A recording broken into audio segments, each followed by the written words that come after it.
In many ways, I have come to live what might seem to be a contradictory life, part in the future, part in the past. Most of my waking time is spent in our labs, surrounded by Dyson's engineers and scientists, exploring ideas that we hope might shape the future. Ours is a life of challenge and frustration, all of which is a fulfilling pastime. But I also have an interest, verging on obsession, with the past, with the stories, artifacts, and spaces that have shaped our world. Repairing the old and adding to the new has become as much an important part of my life as inventing for the future. Renovation might sound an odd enthusiasm for a modern designer and engineer, yet there is much to learn from the past and from those who have shaped the world before us. It is about understanding and celebrating the progress that has been achieved, learning from it, and building on it. Let me give you an example. The Whittle jet engine, which we have lovingly restored to its original specification and which we fire up from time to time in the parking lot at the Dyson headquarters, is another example of restoration of the past. Though it needed love when we took it on, the Whittle engine is not some old world object. It's the embodiment of Frank Whittle's revolutionary concept, a way of solving the problem of how aircraft could fly at much greater height, speed, and smoothness than they could possibly do in 1930. The idea that he formulated at the age of 23 to form a new aero engine was as extraordinary as it was fragile. And who wanted to believe Whittle was right? Certainly not government experts. He had to pursue his project alone. Yet in doing so, he revolutionized flight for everyone and changed the course of the Second World War. While the Whittle engine is perhaps my biggest inspiration, there are a great many similar designs and engineering icons scattered around our campuses, each with its own story. There is the English electric lightning jet that's hanging in one of our campus cafes, the Concorde engine in one of our office spaces, the dissected Mini parked in another, and a Harrier jump jet in the parking lot. One of these, the Mini, which I can't help with coming back to, is a good example of why you should not listen to market research. The British Motor Corporation, BMC, canceled one of the two proposed Mini production lines as a result of the feedback from market research. The corporation was told that people would refuse to buy a car with such small wheels. In the event, the BMC was never able to catch up with the demand that followed the launch of the trend-setting Mini. There are many more examples I won't name here, yet each such artifact has its own story of against the odds progress, and lessons on why having faith in your ideas and believing in progress is so important. What these pieces of our history demonstrate is that it is hard for other people to understand or get excited by a new idea. This requires self-reliance and faith on the part of the inventor. I can also see that it is hard for an outsider to understand the challenge and thrill of inventing new technology, designing and manufacturing the product, and then selling it to the world.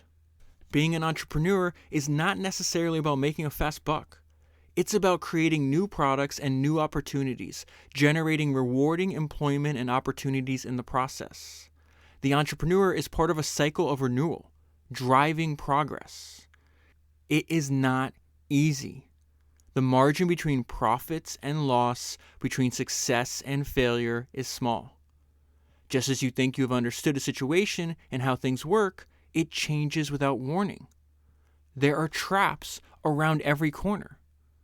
As soon as Dyson became successful, people in Britain asked when I was going to sell the company, as if I were only lowering myself temporarily to the dim and grubby world of uncreative manufacturing. Once I made my first million, it was surely time for me to get away from the sweat, grime, and grim routine of factory life and become a reclusive landowner building duck houses and perhaps cleaning the moat around my house. In any case, why would a supposedly educated person be ruling around in factories when he could be doing something quote-unquote creative, and preferably from an office or a studio? Is it that they did not see a company as an enterprise that makes wonderful products, employs, and supports many others? Is it because they admire brilliance and easy success over the long stamina and grind of running a business for generations? Many wise friends advised me to sell in the early days when a few attractive offers came in. I suspect they feared that I might lose it all, or they felt that I had achieved all that I needed to achieve. A family business has most of its wealth tied up in the business, so continuing to keep it as a family business is both a risk and a responsibility. But I like living on knife's edge, competing and building the business. I am passionate about developing new technology and working with a wonderful and creative team around me. Those kind people totally missed the point. I didn't work on those 5,127 vacuum cleaner prototypes or even set up Dyson to make money. I did it because I had a burning desire to do so. I find inventing, researching, testing, designing, and manufacturing both creative and satisfying. Going against established expert thinking was a huge risk. No one could confirm that what we were doing was a good idea. Everyone, in fact, confirmed the reverse. The data were all against it. If, however, we had believed the quote-unquote science and not trusted our instincts, we should have ended up following the path of dull conformity. In following a different path, obstacles will be put in the way of pioneering manufacturers. Yet the process of creativity and of solving seemingly insolvable problems is rather wonderful. It is hard to be pioneering because you don't know whether or not you're going to succeed. You will stumble and have to pick yourself back up, believing that you will succeed. It is scary. I am scared all the time. Fear, though, can be a good thing as it pumps the adrenaline and motivates, as athletes will confirm. A life of perpetual learning, pursuing science, engineering, and technology has been a magical and fulfilling adventure. The quiet thrill of improving products through the application of technology and making them enjoyable and surprising to use. For an engineer, the creative impulse, the desire to improve things, and the need to solve problems are a state of mind that cannot be switched off. It is there all the time, whether you're at work or you're at home. It is the intellectual challenge of seeing frustrations and problems and developing a product or system that solves them. Scientists and engineers combined recognize today's problems and are capable of providing new solutions. History has proved this time and time again. That's an excerpt from the book that I'm going to talk to you about today, which is Invention, A Life, and it was written by James Dyson. So this is an updated autobiography. If you've listened to even a few of these episodes by now, you know that I think that his original autobiography that he wrote 20 years ago, or I guess over 20 years ago by now, is a must-have. It should be in every entrepreneur's library. It should be in the library of anybody that's trying to do something difficult, because it's all about struggle and perseverance and overcoming that. This book is now updated. He writes it. He's 74 years old. When his last autobiography ends, he has one product. He's about to make a washing machine, but at that time he's just made his vacuum cleaner. He's only in the. He's about to expand to the American market. He's dominating the market in Britain. When that book ends, I think he's doing something like $300 million a year in revenue. Over the next 20 years, he builds this gigantic privately owned business. His family owns 100% of the business to this day, and now they're doing billions. It's like something like $8 to $10 billion a year in revenue, $1 billion or $2 billion a year in profit. And what was remarkable to me, because I just reread his original autobiography, a week ago, 2 weeks ago, something like that, and then read this right after, because this book was just released. So I don't normally do, brand new books on the podcast. Most of the books I read for the podcast are extremely old. But James Dyson is a personal hero of mine. So of course, as soon as I even saw, I pre-ordered the book. I didn't even know it was coming out. I was just I was on Amazon searching for his previous autobiography to see if they had any more in stock. And it said, a new book. So I immediately pre-ordered it. And what's remarkable to me is he's the same person. Like it's just now 20 years older, 20 years wiser, has 20 years more experience. So there's a ton of highlights. Before I get into why he wrote the book, because he tells us explicitly, why is he doing this? He did a fantastic interview on the Tim Ferriss podcast. I think it's Tim Ferriss number 530. So if you want to hear James in his own words, I highly recommend listening to that podcast. I just want to pull out, I wrote down a quote or two from there. And because he talks about, he's on, he's going around doing podcast interviews, obviously promoting the book. And he said something, he tells us exactly like, what's the theme of the book, right? The theme of the book is really that you don't have to be an expert. And this is James talking. And in fact, experts are often unhelpful. You have to have enthusiasm, curiosity, a thirst for knowledge, and determination. And those are the things that will solve all of the world's problems.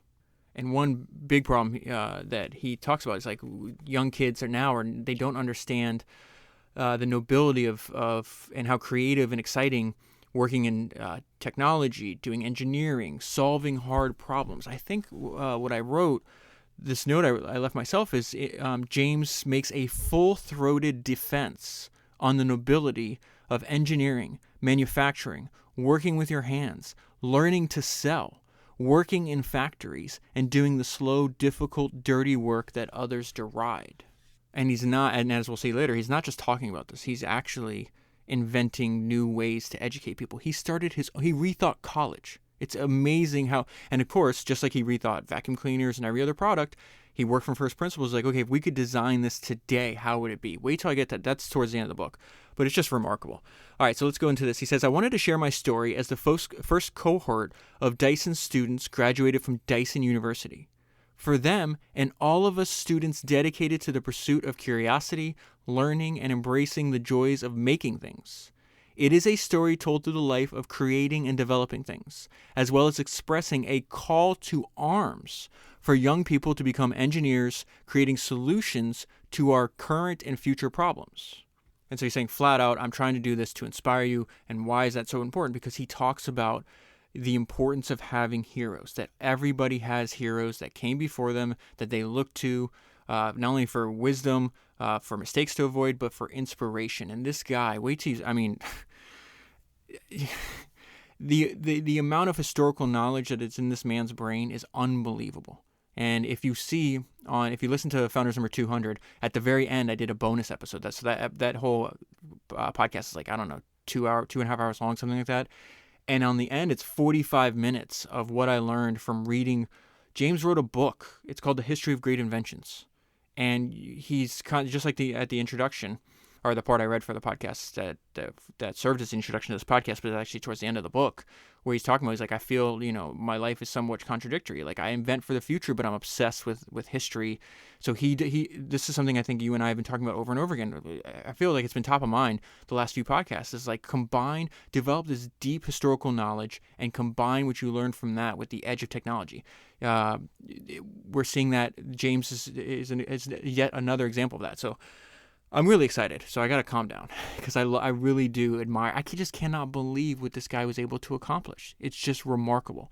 All right, so it says, during my career, I have tried to seek out those young people who can make the world a better place. I have seen what miracles they can achieve. This book is aimed at encouraging them, so flat out, I'm trying to inspire the next generation. And he says that later on in the book, and it really did hit me, where it's just like, one of the benefits of reading biographies is you're constantly reminded of the passage of time. And there's pictures in the book, like there's a picture of the day him and his wife got married. They're still married. And then a picture of him today. And 52 years separates those two pictures, an entire lifetime. And what's crazy to me is that's how long his career has been so far.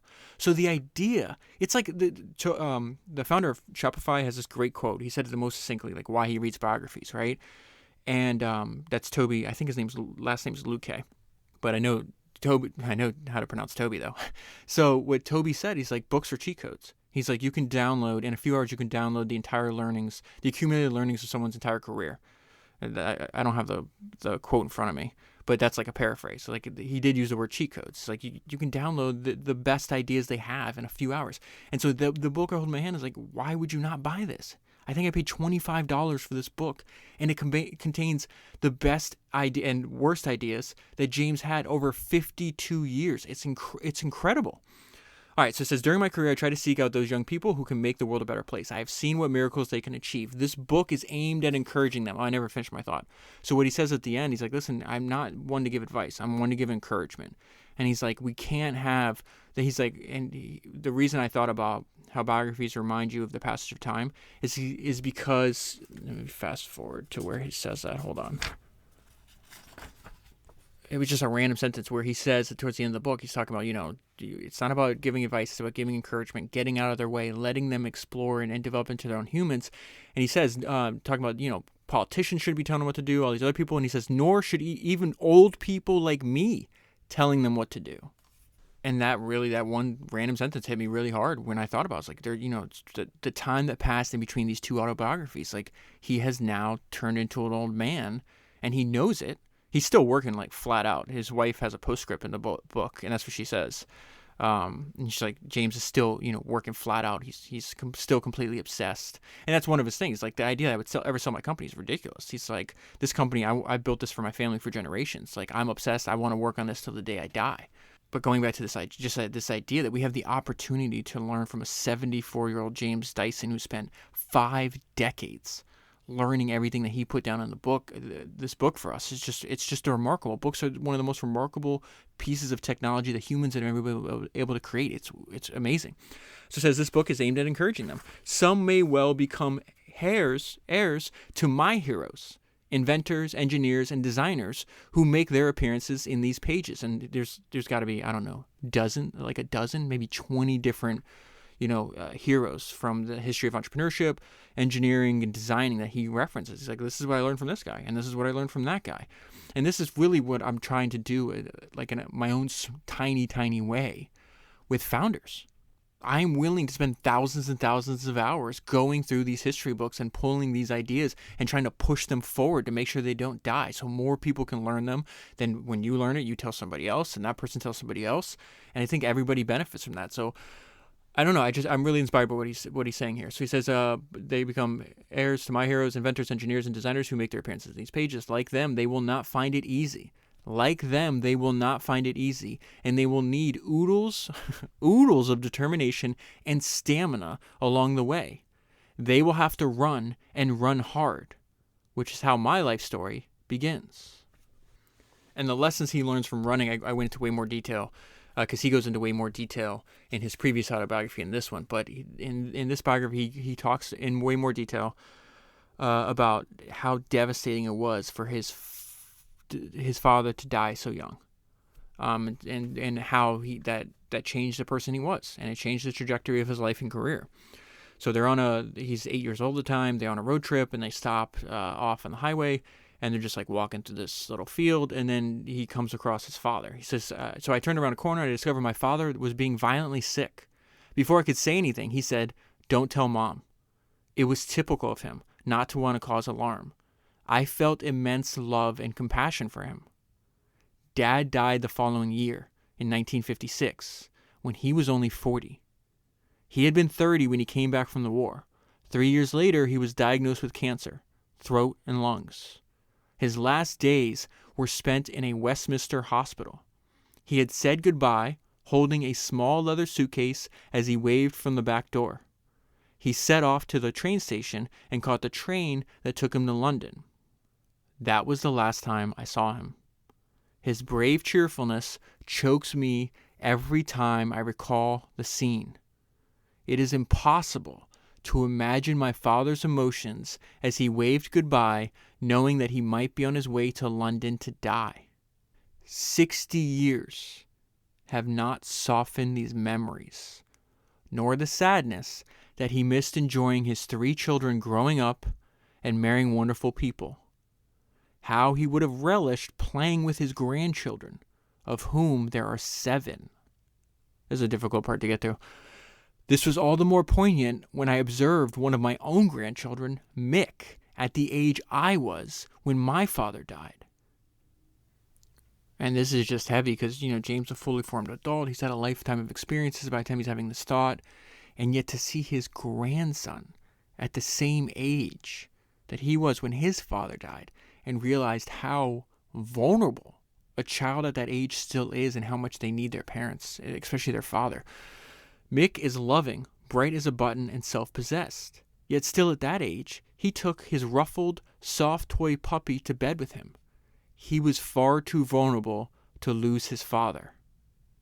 And then James ties this all together here. Look at this. I realized how much I missed mine as I watched Mick playing ping pong with his loving father. And this paragraph is just a great example of why I truly believe biographies are the best thing that you could spend time reading, because these are not words on a page. These are lives. These were actual people that lived and died. I felt the devastating loss of my dad, his love, his humor, and the things he taught me. I feared for a future without him. I was suddenly alone. Ever since, a part of me has been making up for that painfully unjust separation from my father and for the years he lost. Little could be worse than my father dying when he did. So at the time that his father dies, his mom is now being a single mom. She's got to raise 3 kids. So he goes on in this section to talk about like just how strong his mother had to be to do that, raising 3 kids on her own. She wound up continuing to get an education. I think she wound up getting like maybe 2 different degrees, and she had to work. And the story of and how their stories relate is because James's life story is at its fundamental level. It's a story of determination and strength that he got from her. Like when you're reading this book and you're reading his other autobiography, there's just so many times where you're just like, why is this guy not giving up? It's not, it reminded me of this time around when I read the book on Churchill, The Splendid and the Vile, a few weeks ago. And we got these notes from like all the like these internal. Sometimes they were diary entries by Nazi officers. Sometimes they were letters written to within the German Nazi, I guess, establishment party, whatever. And they could not. They're like, why? What the hell? Like, what is this Churchill? Is this Churchill guy insane? Like, why is he not giving up? It's obvious we've already won. And they repeat that over and over again. Just the idea, and I feel James is the same way. From an outsider's perspective, it was like, why is this guy not giving up? So then he talks a little bit about getting this from his mother, and then her dying young as well from cancer. He's not a little boy. She outlives her husband, I think, by 20 years. But one of the most devastating parts of his previous autobiography is just him talking about the cruel twist of fate that she didn't get to see her grandchildren, like she didn't get to be there for her grandchildren. So it says, through a bitter twist of fate, in 1978, my mom was diagnosed with and then very quickly died of liver cancer. My wife claims that I have inherited my mother's determination and warrior spirit. And then there's 2 words to really wrap up the impact that his mother had on his life. She encouraged. So I want to read you a quote, a note that I wrote to myself when I was listening to that Tim Ferriss podcast with the interview with James Dyson. And he says, this is James Dyson talking. He says, in long distance running, there's a thing called the pain barrier. There's a point 3/4 of the way through the race where it's really starting to hurt and you can't see the end and you want to give up. You go through that process with every invention, with every technological breakthrough. It looks brilliant at the end because the difference from where you started and where you ended up, there's such a difference. There's such a big leap. So it looks like an act of brilliance, but it wasn't. It was just hard work. And so he's talking about, and now going back to this book, he's talking about what running taught him. And I'm going to tell you what this reminded me of 2 other founders that we've talked about in the past. Running also taught me to overcome the pain barrier. When everyone else feels exhausted, that is the opportunity to accelerate, whatever the pain, and win the race. Stamina and determination with creativity are needed to overcome seemingly impossible difficulties. And I double underlined that section, that part of the sentence rather. Whatever the pain. That is the opportunity to accelerate whatever the pain and win the race. And there's a quote that I keep, and 2 quotes that I constantly remind myself of. And one first comes from Arnold Schwarzenegger, and the second comes from the founder of 4 Seasons, Izzy Sharp.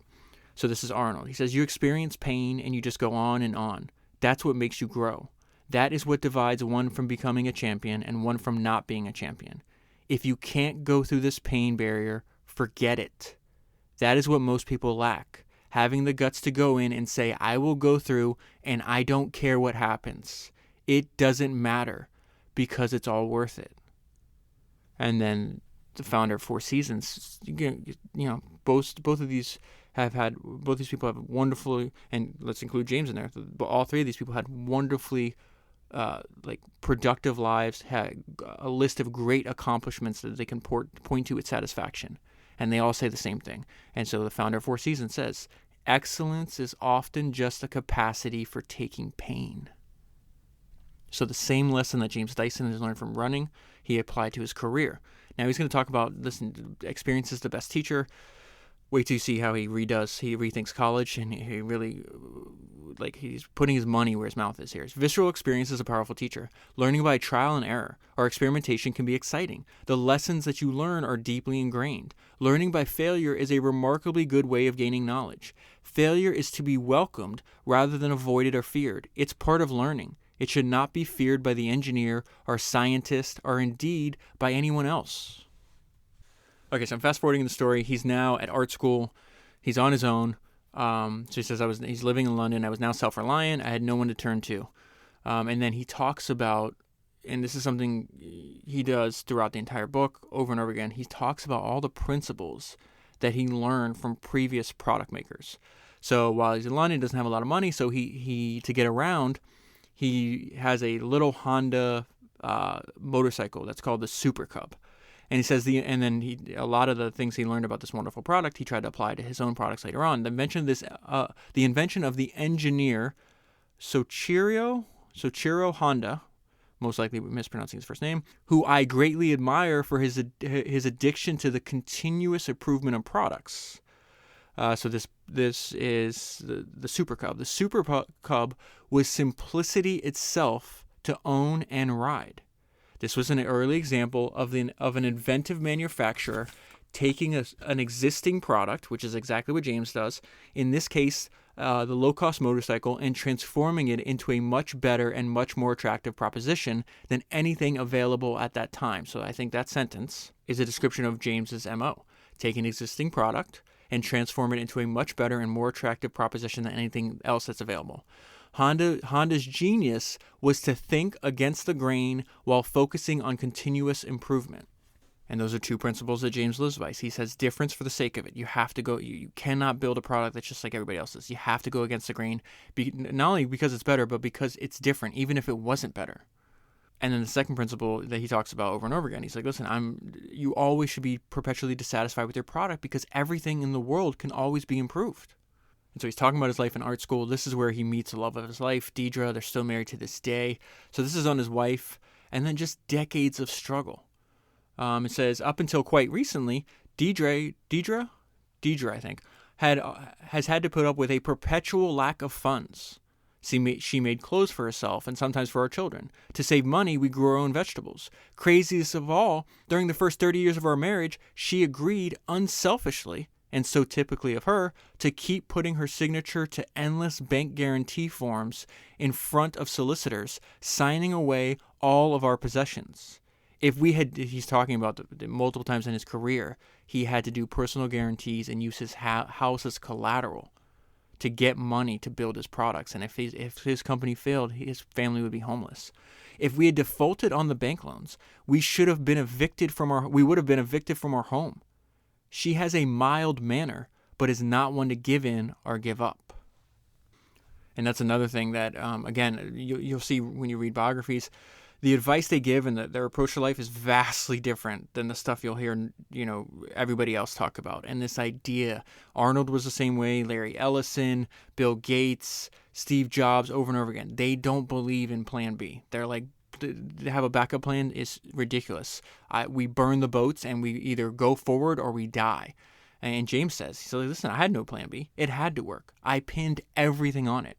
I bet the house, literally. And so now he's talking about, there's a bunch of teachers that he had that expanded his mind, and a bunch of heroes they introduced him to, which was very helpful throughout his career. And then he just learns that because the people he's studying at art school and the people he's admiring, he's about to meet the greatest mentor he's ever going to have in his life. But he just realizes that like a lot of these people didn't have experience to do what they did, right? And so he translates that. He's like, well, all these great inventors, like they didn't have experience necessarily in the field before they had this radical invention. And he's like, so why am I hiring people that only have experience? And so he talks about this. And the great thing about this book is there's so many times, like each chapter has to do with a particular part in his life. And this time he's in art school. But he goes on like these rants. And so I'll be reading for a few pages, going on rants, kind of just nodding along my head because everything he's saying, like I'm inclined to either, if I don't even agree, like empathize with. And then I'm like, oh, wait, he's now going back in time in his life. I forgot where we were. It's just very interesting. So it says and this is the case. Like he's talking about art school, but he's fast forwarding into what what he learned in art school and how he applies it to his business, which I thought was, very useful. At Dyson, we don't particularly value experience. It tells you how things should be. It tells you how things should be done when we are much more interested in how things shouldn't be done. If you want to pioneer and invent new technology, you need to step into the unknown, and in that realm, experience can be a hindrance. So he's got a tutor, like a teacher at the art school he's at, and he said, he made me think that anything was possible. And then now he's going to actually name this other one. One of my teachers, Tony Hunt, did more than anyone at the time to turn me on to engineering and to make the connection between design, engineering, art, and science. So he was an art student. He didn't realize that he could apply his artistic tendencies to actually solving real problems, and the way you do that is by engineering and manufacturing a new product, right? Tony was as passionate about the aesthetics of structures as he was about how they worked and were made. Actually, these things all went together. So he's realizing, wait a minute, you don't have to silo this knowledge. Like you can learn ideas from design, engineering, art, and science and combine them. It's not, this perspective is very similar. It's not at all dissimilar to what we just learned with Steve Jobs and inside Steve's brain, where he's like, I don't really view his art, technology, and science as different things. I think they're the exact same thing. Tony taught us that structures was architecture, that good buildings are defined by the structure that holds them up rather than by the style. I was also really taken by the work of Buckminster Fuller, who he learned about Buckminster Fuller through Tony. And he says, Buckminster Fuller had demonstrated, especially with his domes, that architecture and structures were indeed synonymous. Fuller himself was an eternal optimist. James describes himself as the same. His way of thinking, as wonderful as it was contrary. He aimed to turn conventional thinking concerning architecture, homes, cars, land use, and the ways we might live upside down and inside out. That's the exact same way that James approaches his products. He wants to turn them upside down and inside out. He drew heavily for inspiration from the aircraft industry that necessarily sought lightness in his machines, or in their machines. Just add lightness became Fuller's motto. And so James does something really smart here. He makes the connection by what he's learning from Buckminster Fuller. He's like, wait, those principles apply to making everyday products too. I could see that structural engineering would come to dominate architecture. I also understood that this would be true of products too. And it's while he's in school, he's designing this project. It's like this mushroom-shaped theater. He tries to go raise money for it. And this is where he winds up, through a project, he's actually meets his mentor. And he says, the project did introduce me, though, to Jeremy Fry, the inventor and the engineer, who, more than anyone else, encouraged me to think for myself and to just do it. And then we see, again, he's talking about all the stuff he learned from Jeremy, and then how he uses those same ideas that Jeremy did in his company, in Fry's company, that James uses in his. Jeremy asked me to engineer, prototype, and sell a glass fiber sea truck. As an art student, I was offered a job as head of a new marine division for Jeremy's successful engineering company. I jumped at the opportunity. So that's what he talks about this later on. Listen, I'm going to hire for intelligence and enthusiasm over experience every single time, because that's what Jeremy did. He let me run this company, and I was a young kid for 5 years, and the experience that I got without him micromanaging me was just invaluable. And he wound up proving he could do it. Like young people, James's point is like young people are way more capable if we actually give them an opportunity to show us what they're capable of instead of babying them. And so he talks about this here. I'm still amazed that Jeremy Fry entrusted me with the task of developing and selling the sea truck. How well equipped was I as a designer and engineer? Jeremy Fry taught me, because his whole point is like, I didn't have any experience doing this stuff. Jeremy Fry taught me, this is such a fantastic thought too. He taught me without saying a word that each day is a form of education. When I set up on my own in my late 20s, I had to teach myself an awful lot about so many things before I made success with my dual cyclone vacuum cleaner. Another lesson from Jeremy. I knew nothing about selling. Jeremy Fry convinced me that I was the right person for the job. Quote from Fry here. You know the sea truck inside and out, every nut and bolt. You've made it. You were the best person to sell it. And that's another one of James's idea that he pushes really hard. He's like the person that, like, there's no better person that can sell your own product than the person that actually made it. You know everything about it. You care more about it. You've thought longer and harder than any other person on the planet about your product. Why are you not the one selling it? Which is what I did for the best part of the next 5 years.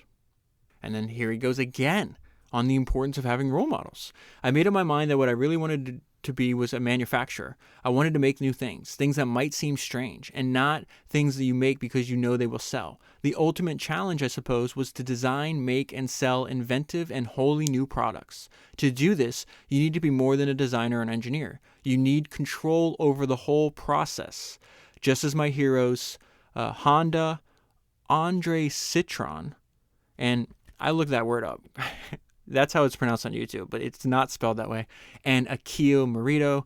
It's amazing how influential. That's the founder of Sony, founders number 102, if you haven't listened to that podcast. And just buy the book. His book is fantastic. He's influenced James Dyson, Jeff Bezos, Steve Jobs. That tells you everything you need to know, right? He was extremely influential. And the book is hilarious because it's just, he's extremely aggressive and confident, and it comes through in his writing. It's fantastic. I had observed that designers work on what manufacturers and clients asked them to design, and this held no appeal. So he's like, I don't want clients. I want customers. And he's like, I don't want you telling me what to make. Like, I want to make it, tell you why it's valuable, and then if you like it, buy it. So he says, rather grandly, I had decided I wanted to be the one developing the technology, engineering, and design of a product, and making and marketing it too. How extremely so he wants to be an entrepreneur is what he's saying there, right? How extremely fortunate I was to be able to discuss this with Jeremy, and a genius of a mentor, and how our heroes like Citroën had been able to design revolutionary new products and make a success of them. I was left with a burning ambition to emulate these designer engineers like Citroën and I don't know how to... Issigonis. This is the guy that designed the Mini. So his first name's Alec. Alec Issigonis. I don't know how to pronounce his last name. Even if you don't know, you obviously know his design. The Mini Cooper is the Mini, I guess. It's one of the most famous automotive designs of all time. But you've definitely heard, or you most likely have heard one of his quotes. And he's the guy that famously said, a camel is a horse designed by committee, which I've heard many people repeat over and over again. I actually watched a video of Alec on YouTube, and it's just remarkable. Just in a few minutes, I think the video was like 10 minutes long, and the way he talks, I'm like, that's the proto James Dyson, because he talks about, he's like, no, your product should look weird, like it should be different for the sake of it. Just a lot of the ideas that we credit, or that I learned from James Dyson. I'm like, oh, like now I see where they're coming from. It's fantastic. All right, so this is where we just get into this. And again, this is like an autobiography, but it's really a call to arms. I love quoting the founder of Shopify again. He's just like, oh, you're going to compete with Amazon. He's like, Amazon's building an empire. He's like, I'm trying to arm the rebels. And that just gets me fired up. I feel that's what James is doing with this book. It's like, let's arm the rebels. Let's entice an entire new generation of people to make products, to make things. That's the best way to make a difference in the world. Because a product makes somebody's life better. Hopefully it solves a problem, right? And so it's a call to arms. This is like this full-throated defense. He's like, all these people are putting us down, saying what we do. It's like, oh, it's dirty work, or it's not creative. It's like, bullshit. That's not true at all. And so a lot of this, he's focused on like why Britain has this perspective. But there's some of this perspective in America, in the country I live in, and I think there's other places like. So even if he uses the word Britain, I think we should think about this in terms of like whatever society you happen to live in, like our community you live in, like is this thought process pervasive, and how we can counteract this, because we need millions and millions and millions more entrepreneurs. So he says, I happen to find factories and production lines romantic places. They are truly exciting. I like making things, and to be a good manufacturer, you really have to. He says, there's been all too little incentive to innovate during the years in which Britain had an easy time selling run-of-the-mill manufactured goods to its imperial territory. So he's saying once Britain lost its empire after World War II, like we got fascinated with financial services, creative industries. And he's like, listen, we do those well. That's fantastic. But we cannot, and when we're celebrating those, we cannot denigrate making things, like in factories. Making things with our hands. He said something I never even thought of. Let me go back to my notes from the interview he did with Tim Ferriss, which just popped to my mind while I'm talking to you about this. Let me. He says making the product with your own hands is terribly important. Let me back up. So he's talking about. He's like, listen, engineers at Dyson, we don't hire. Like, you have to make your own prototype. It's not testers. He says you don't give it to someone else to build. You go and build it yourself. This is exactly what Fry made him do when he was young, right? He's still doing it to this day. It's through the building of the prototype that you experience failure. You learn how you might change and improve it. And he says making the product with your own hands is terribly important. We were getting, this is the thought that blew my mind. We were given 2 hands and a brain. You should use both at the same time. Using your hands is not a lowly activity. It's useful. Man has always done it. So anyways, let's go back to what he's saying about. It's like, listen, I like working in factories. You want to make products, you should want to do this. He says high quality manufacturing mattered very much indeed. And this is where he goes into comparing the historical benefit of manufacturing in Britain compared to how it's looked. He's like, how do you think we got rich? How do you think we got rich? High-quality manufacturing mattered very much indeed, yet there was very precious little of it. Why was this? One reason, following a spate of innovation from the Industrial Revolution, is that the wealthy sons of what had been mostly artisans are lower middle-class first-generation industrialists aspired to be gentry. The scions of industrial magnates were shipped off to school, immersed in classical culture, and taught to hunt, fish, and shoot, and to look, this is so good, and to look down on the very world that had allowed their ascendancy from makers to squires. That reminds me of that little clip from Game of Thrones I always reference, where Bronn is asking the 2 Lannister brothers, who was it? Who were your ancestors that made your family rich? Were they fancy lads in silk? No, they were not. And so his point is the industrial magnates, the manufacturers, were the ones that made the wealth. Then when they got wealthy, they shipped their kids off to be immersed in classical culture. They come out of that environment looking down on the very world that allowed their ascendancy from makers to squires. So then he's talking about, so listen to what we're actually, he's like, anything to do with politics, the military, law, established church, the arts, and making money from money with as little effort as possible was good. Making anything by hand, and far worse by machinery in factories, was very bad form indeed. And he says, this is our downfall. We cannot do this. When I was at school, one of the worst things teachers could say to you, as some did to me, about my lack of academic progress was, you'll end up working in a factory. And so he's like, okay, but is that such a bad thing? And then he pulls out more of his historical knowledge. But think of the story of Paul Magus, inventor of the self-leveling hydro-pneumatic suspension. His invention, which was developed for Citroën, led to the struts for an aircraft and to gas-filled shock absorbers, which are 2 unsung inventions that have made our lives safer and more comfortable. And he's like these 2 products that he made, and he started right at the age of 17, remained in production for over 20 years. He says, and his point here is that Paul was hardly a thicko, which I guess is slang for moron, right? No, this guy was extremely intelligent. He's working in a factory. And yet, what could be less honorable and grubbier than making nothing? We have a history of the fast buck celebrated and making the fast buck celebrated in poetry, song, films, whereas the story of what has long been portrayed as the slow, difficult, and dirty business of making things is held up to ridicule. And then he does a great job. He's like, what is received truth and wisdom today is the exact opposite. He says this smug sensibility served to reinforce the idea that industry, the engineering and making of things, was uncreative. And yet the Industrial Revolution took millions of people out of serfdom to give them homes and to create wealth for future generations.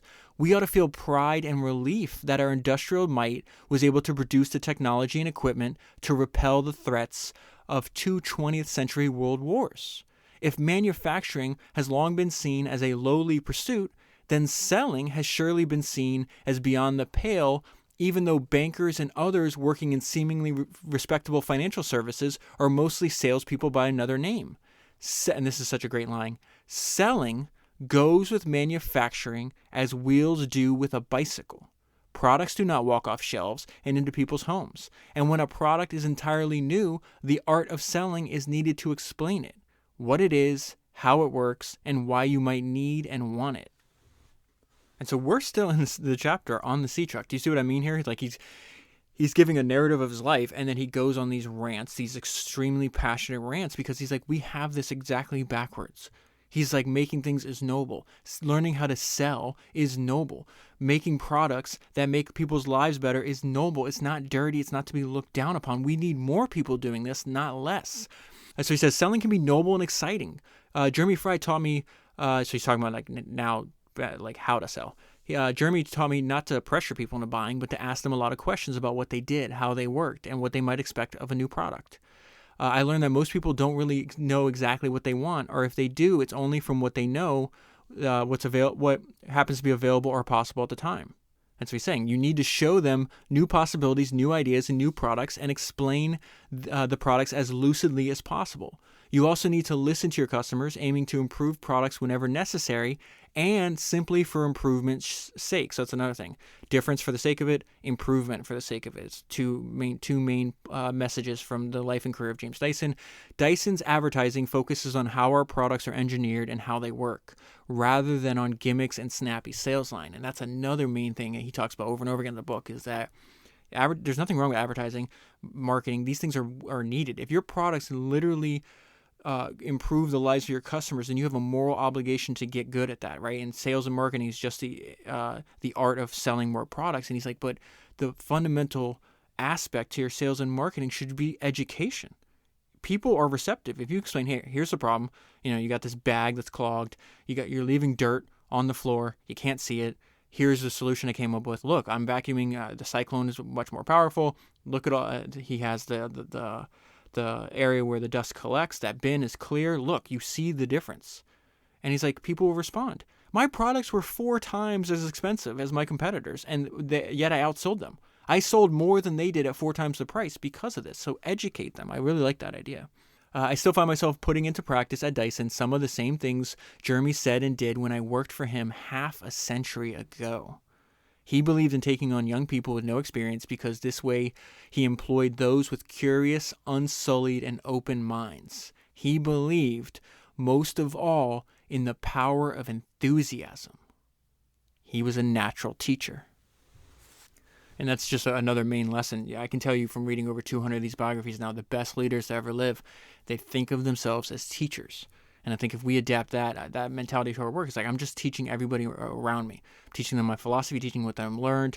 He's teaching, in James's case, teaching them how to manufacture, how to think about engineering, and again, it's not telling you do A through Z. It's like, these are the principles. Now go off and experiment and add to them. It's very fascinating. So saying Jeremy was always happier making things in the machine shop than sitting around a boardroom.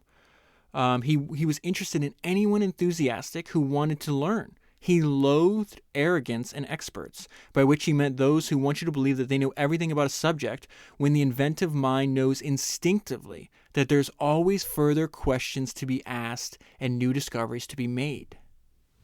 And then he continues to expound on the importance of learning from the careers of the designers, engineers, and entrepreneurs that came before you. He's talking about what he learned from Fry. Now, he's got a bunch of people. There's like 3 or 4 people here. They all shared, and he's telling us like what did they do similarly, and how is that different from how most people approach their work. So the 4 people he's talking about here, it's Jeremy Fry, Alec Minnie. I'm just going to call him Minnie so you know the product, because I don't know how to pronounce his last name.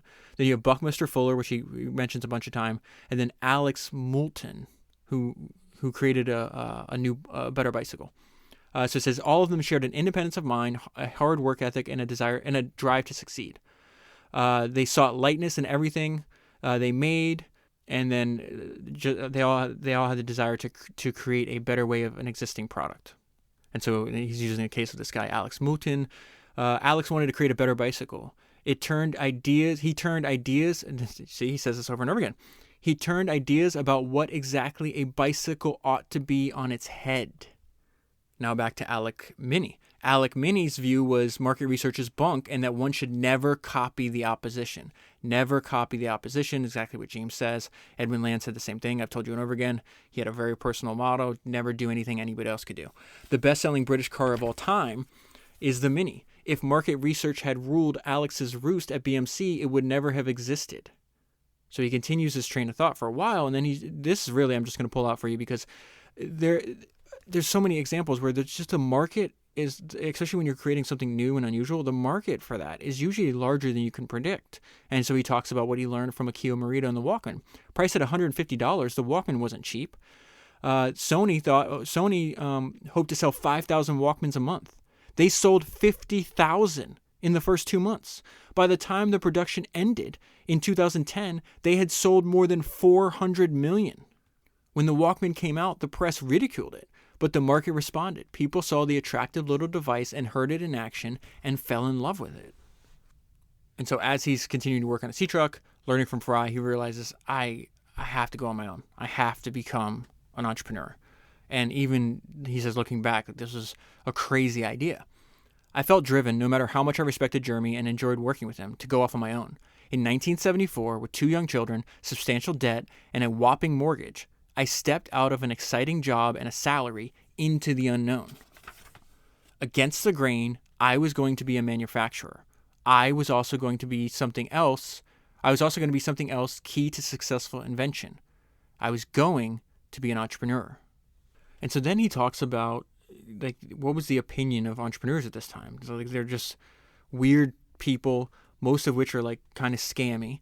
And so he says, to those of us coming from an art school background, entrepreneurs were these stereotypes that were milking the system for as much money as they possibly could. In our naive and inaccurate way, we thought of an entrepreneur as someone who exploits other people. This was the era of big corporations. There were very few individuals setting out to manufacture new and interesting things. Jeremy Fry, however, taught me that if you have a good idea for a new product, you engineer, prototype, manufacture, market, and then sell it. This makes you an entrepreneur. Jeremy showed me that far from being pirates, entrepreneurs could be creators and makers of better products, however odd. And so James becomes an entrepreneur because he has an idea for a new wheelbarrow. He calls this thing the bar barrow, and it came because he was doing a bunch of restoration work for his house, and the wheelbarrow he was using kept getting stuck. It would run into things. It wasn't very maneuverable. He's like, how the hell have people been using this all the time? And so the note I left myself is, number 1, passionate anger. And number 2, so many things in the world are like this. So there's opportunity hidden in plain sight. The more I used it, the more I realized that nobody had really thought about these problems or bothered to fix them for a very long time. And here we see he's going to use the same term that we just saw a bunch of his heroes use. I wanted to change all of this, to rethink the wheelbarrow from scratch. And so not only does he do that for the wheelbarrow, he does it for the vacuum cleaner, he does it for his entire business, all the different products they make, but as you'll see later, he does it for college. It's just such a profound idea. Just take something that's important to you and rethink it from scratch. Not what everybody else is doing with it. That's not important. Like, what do you think it should be? In your heart of hearts, what the hell should it be? And then start from there. That is so, again, simple idea, very profound, so hard to do. Now, I'm just going to pull something out. The ball barrow he's doing, this is just, a lot can change in a lifetime. So he's doing a photo shoot for the ball barrow at this place called Doddington Park. It's like this massive estate. I think it was built in like the 1600s, okay? We did a photo shoot one day at Doddington Park. His wife is pushing a ball barrow around the grounds for a camera. We could have never guessed then that a quarter of a century later, Doddington Park would be our family home. 1974, right? He goes and shoots marketing material for the product. 1979, the company fails. 2003, he buys the place. This is like 300 acres, 52,000 square feet. It's beautiful. You should. I looked up if you want. Doddington Park is what it's called. You can Google image search if you happen to be interested. But a lot can change in a lifetime. 1974, taking pictures here. 2003, I own the place. So it's while he's manufacturing the ball barrow. Again, I'm not going to repeat too much, but I do want to point out, like, there was a series of mistakes that he made, and then his partners made, which is why he doesn't want partners. But this actually wound up, he had to make these mistakes because they laid the foundation for his empire. So the first mistake, they're, at the time, interest rates, they're having to borrow a lot of money. So they're like, oh, now it's time to get a proper factory. And so, like, how do we do that? We don't have any money. Okay, well, let's get a bank loan. Well, the bank loan's at like 25%, 22% interest. So it says, I found a new factory. These new overhead expenses meant extra borrowing from the bank at a time when interest rates were at 22%. At the same time, we experienced a bunch of problems. So they had to dry coat the frames of the ball bearers, right? And so the dry powder paint is getting everywhere, and it's causing, there's so much material that's in the air that has to be filtered out that they wind up having to stop production every hour. And so it says every hour the filter clogged, the production line had to be stopped so that the cloth could be taken down and shaken out. Well, that's a hugely expensive problem you need to fix, right? So I asked around, what did smart people use? Cyclones, they answered. And so he goes to study what a cyclone is, realizes, hey, we can use this to filter out the material that's coming from this dry coating process, right? The cyclone collected dust all day, and none of it coming out, and crucially, never clogging. And so I'm skipping over massive parts of this. I just want to give you one sentence that's important, why I'm reading this section to you. The fact that mistakes were the foundation of his future empire. He just didn't know it yet. Looking at the cyclone gave me the idea for a revolutionary vacuum cleaner. So he gets kicked out of this company. I just want to pull out the ideas, right? This is very fascinating. So he's talking about the valuable lessons that he learned, and he's specifically telling us, he's like, I want you to learn this. I was learning much that was to be useful when I set up on a much larger scale Dyson 15 years later. I was also putting into practice ideas I'd learned directly from Jeremy Fry and indirectly from Alec Mini. Don't copy the opposition. Don't worry about market research. Alec might have just well said, follow your own star. And this is indeed what successful entrepreneurs do. The problem, though, was that I wasn't following my own star. And this proved to be the very reason why my first company was not a success. My very first consumer product was a failure, but one from which I learned valuable lessons. There was a lesson about assigning patents. He should have kept up. He was the one that made the invention, but he gave away the patent to the company instead of keeping it himself. Another was about not having shareholders. I learned the importance of having absolute control of my company and not undervaluing it. I knew how to make and sell, but not what it took to look after myself. From now on, though, I was determined not to let go of my own inventions, patents, and company. Today, Dyson is a global company. I own it, and this really matters to me. It remains a private company. And so now let me give you a summary of James Dyson's life at 32. At the end of the Ball-Barrow experience, I was penniless again with no job and no income. I had 3 adorable children, a large mortgage to pay, and nothing to show for the past 5 years of toil. This was a very low moment and deeply worrying for Deidre and me. It was deeply upsetting too. My confidence took a big blow, and it would take some years to regain it. So he's in a bad position. He's got a lot of pressure, but he also he's analyzing this rather intelligently. He's looking at the bright side of things. He found a market that lacks innovation. And then he gives us a list of ingredients that you're going to need. So he says, we had huge energy, and I knew what I wanted to do and was getting on with it. Here was a field, the vacuum cleaner industry, where there had been no innovation for years. So the market ought to be ripe for something new. For the following 15 years, I lived in debt. That's wild. This might not sound encouraging to young inventors with an entrepreneurial spirit. Yet if you believe you can achieve something, then you have to give the project 100% of your creative energy. You have to believe that you'll get there in the end.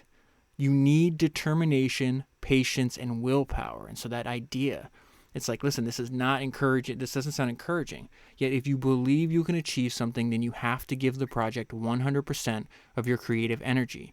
You have to believe that you'll get there in the end. So Henry Ford has this quote that he said a long time ago, if he ever wanted to sabotage his competition, he would fill their staff with experts. And so James definitely echoes that philosophy in this book over and over again. And he's like, listen, like Jeremy Fry, I am cautious of experts. And one of the reasons, of many reasons, is he goes and sees like the foremost expert on, so he says this guy was considered the leading expert on the subject of cyclonic extraction. He was a very nice chap, but he told me that getting it down to the level, so he's talking about the level of microns that he would need for a domestic vacuum cleaner, that a cyclone is impossible. It's impossible to do so. James, through his empirical testing, his love of Thomas Edison and Edison's principle of design and experimentation, proves this guy wrong. But he says, listen, he was considered a leading expert on the subject of cyclonic extraction. He's a very nice chap, and he told me getting it down that low was impossible. Experts tend to be confident that they have all the answers, and because of this trait, they kill new ideas. This is why I have long admired engineers like Alec Mini and Andre Citroën, who questioned orthodoxy, experimented, took calculated risks, stood on the edge of error, and got things right. And when they got there, they continued to ask questions. And so I think that's the best way to understand his skepticism of experts. It's like, I'm all for you accumulating a lot of knowledge, but this idea where now I can stop, I have it figured out, that you stopped asking questions, is where James is like, no, that's where you're messed up. That's where you got that's where you actually got it wrong. And just this idea is like, no, that's impossible, but it wasn't.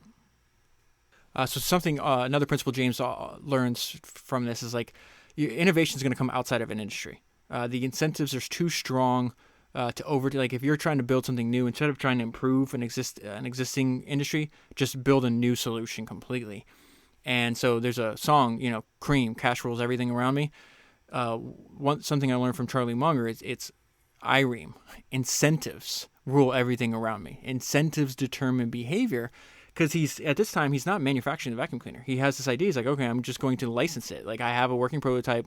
Let me go to these existing vacuum manufacturers. They're going to see it's superior. They're going to jump all over my license. I'm going to make a ton of money, and I can keep inventing products. That was his initial plan. And he goes to one after another, and they're like not interested at all, even though he can demonstrate it's superior to their existing product. And he realized they're not interested in selling a bagless vacuum cleaner because they make so much money selling bags. They don't want you to... The customer might want a solution to this problem if you can educate them that it's a problem to begin with, but they don't want you to... The existing industry doesn't want you to fix this problem and take the money away from them. I learned that none of them was interested in doing something new and different. They were more interested in defending the vacuum cleaner bag market, which is worth more than $500 million in Europe alone at this time. So I'm fast forwarding. I said he was 32. I gave you an update, 32. Now he's 44. He's around 44 years old at this point. And this is another major turning point in his life.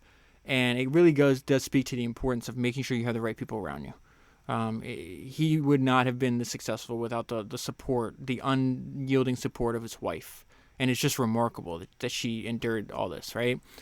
So this is the lawsuit. It talks about like Amway. He signed a license agreement with Amway in America.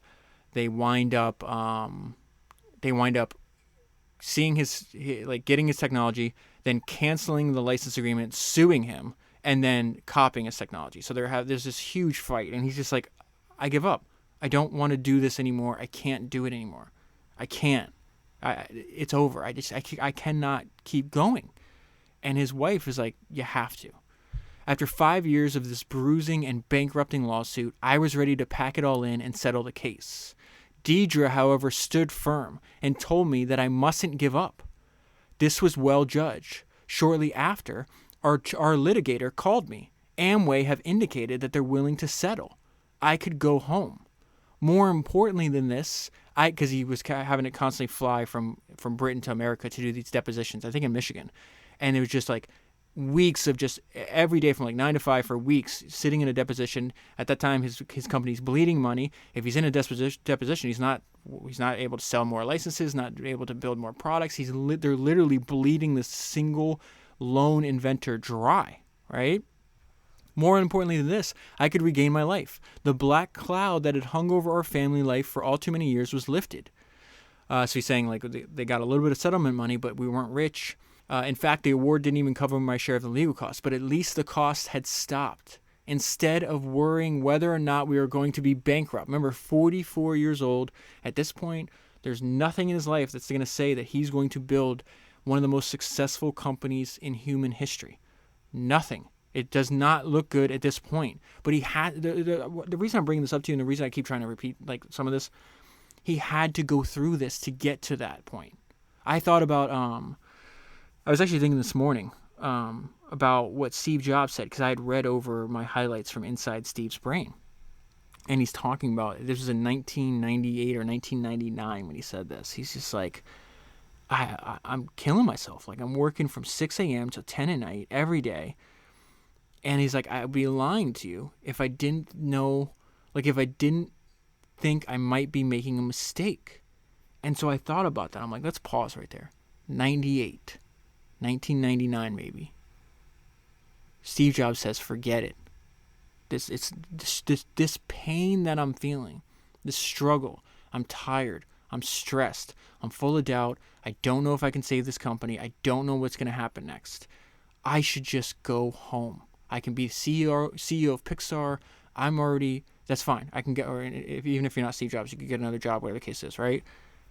And what would have happened if he did that? There's no iPod, there's no iPhone, there's no iPad, there's none of that. 90% or whatever the number is of Steve Jobs' accomplishments in life were after that period. That period where he's like, I can't do this anymore. I have doubts. That's true for James Dyson, where I'm at in the book. It's the same thing. I want to give up. I can't do this anymore. I'm going to go bankrupt. Amway has pulverized me. And his wife is like, you can't settle. You got to keep fighting. So it says, but at least the cost had stopped. Instead of worrying whether or not we were going to be bankrupt, we could now think of the future. Almost all of our license agreements had failed, and precious time was wasted. Instead of relying on other companies to make our technology, why not reverse the decision meaning make it ourselves? We would take on these competitors that were content selling bags and their loss of suction, and we would be free to determine our own future, development, and designs. Instead of feeling dread about taking on the mountainous task of becoming a manufacturer, we felt liberated.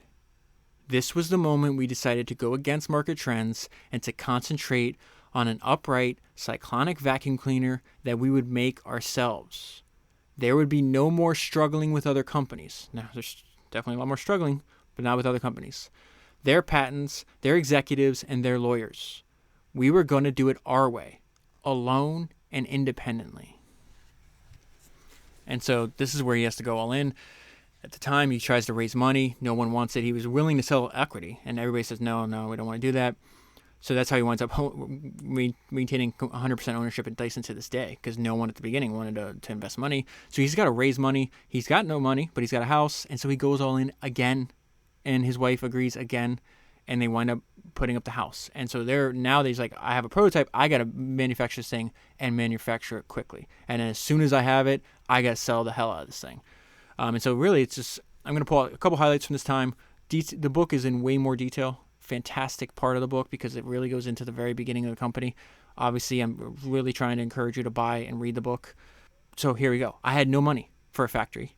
I couldn't buy to buy components or to do any marketing. So almost all the money that he had to borrow came into like the tooling, the actual like what is needed for factories to manufacture, to custom manufacture his design. Okay.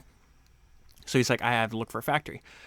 So he winds up, there's a company that is making plastic components for his vacuum cleaner. And he realizes you guys aren't at full capacity. And this is what I mean about you have to be creative and resourceful. So it says it had very little work. I suggested that since they would be making the plastic components, perhaps we could assemble the vacuum cleaners inside the half of the building that they were not using. They said yes. So that solves a huge problem, right? The first production quality vacuum cleaner to bear the Dyson name started rolling off the production line in January 1993. I had already shown a working model. He starts out mail catalogs because he's a new manufacturer. He can't get into retailers. Like, what the hell's a Dyson? Like, no, I'll just sell a Hoover. But these mail order catalogs at the time were massive companies. Check this out. We'd already shown a working model to General Universal Stores, and they included it in their January 1993 catalog. It might be hard now to recognize what big deals these were for us. GUS, which is General Universal Stores, was owned and run by Isaac Wolfson, and he was its chairman from 1932 to 1987. That guy was able to stick with that idea, huh? I drove up to their HQ to visit their buyer. He was skeptical. He then asked why he should remove a well-known brand such as Hoover from his pages to put in this unknown Dyson. My response was that your catalog is boring. He was silent, and then he agreed to buy from us because, and that's the benefit. Like, your Hoover vacuum, it might sell, but look at it. Like, put this weird-looking, almost futuristic, alien-looking machine next to it and see what happens, and it immediately starts selling. But this idea where he would just, Dyson had that fortitude to like, this isn't going well. I need him, like, I need to pull out every last stop to get this guy to buy from me, right? Then what happens? Once GUS buys from them, their main competitor's like, oh, GUS has it. So, like, this is important. You get one to say yes, and the others will follow. So Littlewoods, this is the other mail order campaign, was both the largest family-owned company in Britain and Europe's biggest private company. Because GUS was buying from us, they agreed to buy as well. And so this is the humble beginning of this company that has made him, worth 10, 20, whatever $billion. All of this was achieved and had been accomplished in record time. It was a bit makeshift. There was a production line in half of a factory, and the HQ of Dyson was a coach house, which is just like a garage, where we engineers, I think it was him and like 2 or 3 engineers at the time, where we engineers worked along with 2 salespeople and a personal assistant. We serviced our first vacuum cleaners in the coach house. And it talks about, you have to do whatever it takes as necessary. Their factory, their makeshift factory, wasn't really a factory, didn't have heating, so it was really freezing. The building was ice cold in the winter. When we needed more space, we bought a huge tent, secondhand tent, the size of a parking lot. So I don't have money to build a building, but I have a tent and we can work out there. And he wraps this up here. This was a big, uncertain moment for me. Within 18 months, the vacuum cleaner was the biggest seller in the UK market. And this is where we get his first tiny, tiny bit of sense of relief. We were now selling quite well across a good spectrum of outlets, and I knew we would survive. Deidre and I could relax a bit. I had various degrees of perseverance underpinned by a kind of naive intelligence, by which I mean following your own star along a path where you stop to question both yourself and expert opinion along the way. A willingness, he's talking about what he, like the ingredients that led to this, what he was willing to do, a willingness to keep questioning the validity of an idea or indeed a product might sound ingenious in a world of slick global business, or ingenuous rather, but I can say it worked for me. And I think it can continue to work for inventors, engineers, designers, and makers in the future. I have been warned, for example, that being at least 3 times as expensive as most other vacuum cleaners, that the DC-01, his very first vacuum cleaner, would be too expensive. But it sold really well. The sheer cost of producing it, and as a result the high price tag, was mitigated by the fact that those choosing it recognized its technological advantage over existing designs. 15 years of invention, frustration, and determination were finally beginning to pay off. I was now a proper manufacturer, thrilling to the sight and sound of a production line in full swing. I found it impressive, staggering even. I still do. Now think about that. The things you work the hardest for bring the most satisfaction. Think about how good he must have felt at this point of his life after 15 years of frustration. And it's amazing that he still feels the same way 30 years later. And then he starts thinking about, like, okay, how do I find more customers? And this is just a great question for us to ask. How best could I share my enthusiasm for what I knew was a great and innovative product? The answer to that question is where you're going to find new customers. More customers. How best could I share my enthusiasm for what I knew was a great and innovative product? So eventually he gets it into a few retailers, and there's a couple things happening on this page. Number one, the benefit of educating your market, and then number two, something that keeps popping up over and over again, is treat your career as an adventure. The breakthrough was with Comet, this giant retailer, who allowed us to explain what our vacuum cleaner did on stickers on the clear bin. Even if just a few words and figures, I wanted to communicate the distinct advantages of our new technology and how our vacuum cleaners performed much better. By 1995, just 2 years after our launch, Dyson was turning a good profit and expanding rapidly. We had paid off the enormous bank loan, and we were able to tear up the bank guarantee forms. Deidre and I were enormously relieved. We could keep our home and pay off the mortgage. At the same time, we knew this was the most exciting adventure of our lives. And then James is quoting Buckminster Fuller, which is what I was trying to paraphrase earlier. You never change things by fighting the existing reality. To change something, build a new model that makes the existing model obsolete. So there's a large chunk of the book which is all about the new the new products he made since that lapsed in the last 20 years since the previous book that I read. And I just want to pull out, there's just a couple principles. It really is interesting how they go about designing products. But this section, something I learned from James is he knows the value of your attention and how valuable, if you can stay focused, which is very hard for most people to do, you can just accomplish a lot more. You can make magical products. You can produce miracles. It's why Steve Jobs said that focus is saying no. That's the best, shortest, the most succinct way to describe a really powerful idea. Focus is saying no. He's developing all this new technology, and people are like, hey, can we buy the technology from you? And he's like, even if this business would bring me a lot more money, it's still too expensive because it takes away our focus. That demonstrates, extreme level of discipline on his part. People often ask if we would supply other companies with our motors.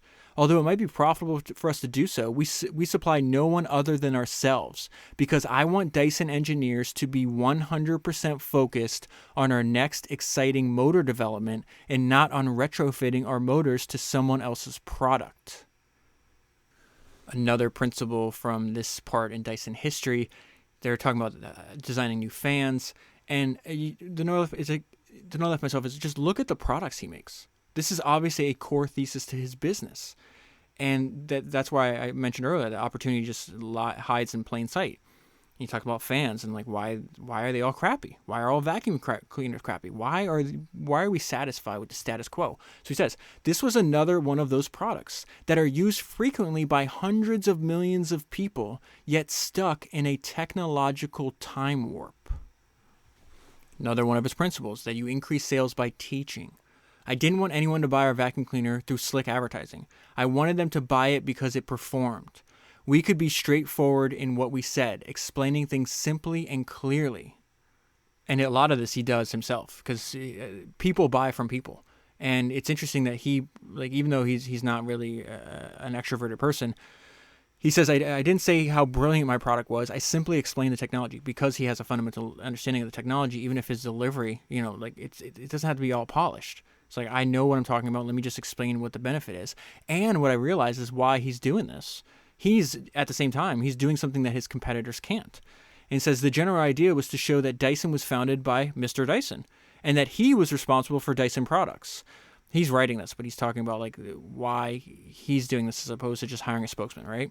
Big, long-established multinationals, most of them public companies, would not be able to put forward an individual in the same way.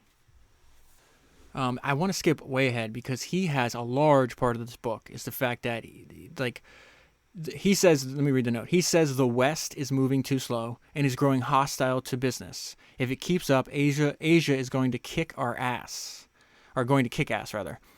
So he's talking about, now Dyson is headquartered in Singapore. He was going to build the car. He talks about that a little bit. There's a whole chapter on the car in the book. He winds up blowing $700 million and realizing he can't do it.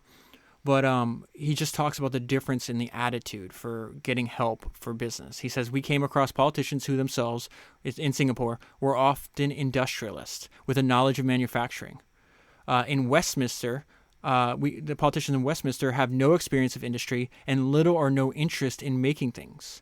Asia is growing at 3 times the rate of Western economies, whereas the EU share of world trade is declining from 5 to 9%. Asia's share is rising from 16 to 25%. So I want to say, I can't remember the exact number. He said some crazy thing I think Dyson was still growing at 50% a year or something like that. Don't quote me that it was. I just remember thinking, wow, that's a very large number for a company that's been around for 30 years. And he's saying this is all coming from Asian markets. And so it's a little bit about that here. Being in Singapore provides a different take on the world. If you place Singapore at the center of an atlas, you immediately understand how well it connects not just to China, Korea, and Japan, or to Indonesia and the Philippines, but also to India, Australia, and New Zealand, and to countries like Vietnam and Bangladesh, which are growing and developing rapidly. On Singapore's doorstep is the fastest growing market area in the world. the more we became so he's talking about the more, now they're putting a lot of investment there, they're moving things there, they're buying parts there. So it says the more, essentially we became an Asian company that just happened to be owned by British people. And so I'm going to pull out, he continues on this theme for quite a while. I'm going to pull out a couple of highlights for you over this next pages.